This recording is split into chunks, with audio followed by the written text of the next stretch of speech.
So Zakaria alayhi salatu wasalam, who was one of the Anbiya and also a caretaker of the masjid. That just goes to show that any person, you could be an accountant, you could be a doctor, you could be a professor, you could be a lawyer.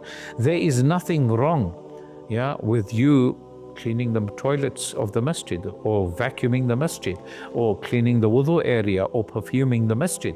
As a matter of fact, there's one football player who lives down in London, and one of my friends was the imam in that masjid. He used to play for, I think, one of the top football teams, Premier League maybe. I don't know much about football, so pardon my ignorance. But I understand that he was a very, very humble person. And if you look into that football player's life, the money that he would earn from his salary, and we know the kind of money footballers earn, he reinvested it for the poor people back home, the country where he had originated from. And he would spend a minimal amount of money on himself. He would drive a humble car, he would have simple clothing. And this is a sign of acceptance from Allah subhanahu wa ta'ala. So no matter who you are, you could be a multi-millionaire. Don't ever think that it is beyond me, or I can't be the one who's cleaning the masjid, someone else must do it. You go in the masjid, you see it needs a clean, pick up the vacuum, start cleaning. Why not? Why not earn the reward, inshallah?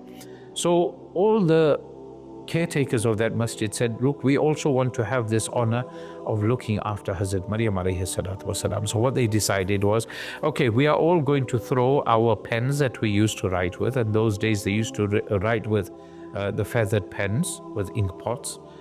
They said, we'll throw it into the water, and whoever's pen doesn't go down and actually travels in the opposite direction of the water, they will be given the honor of looking after Maryam alayhi salatu wasalam. And we know from the Quran that it was Sayyidina Zakaria alayhi salatu wasalam whose pen floated, and it actually went in the opposite direction to how the water was flowing.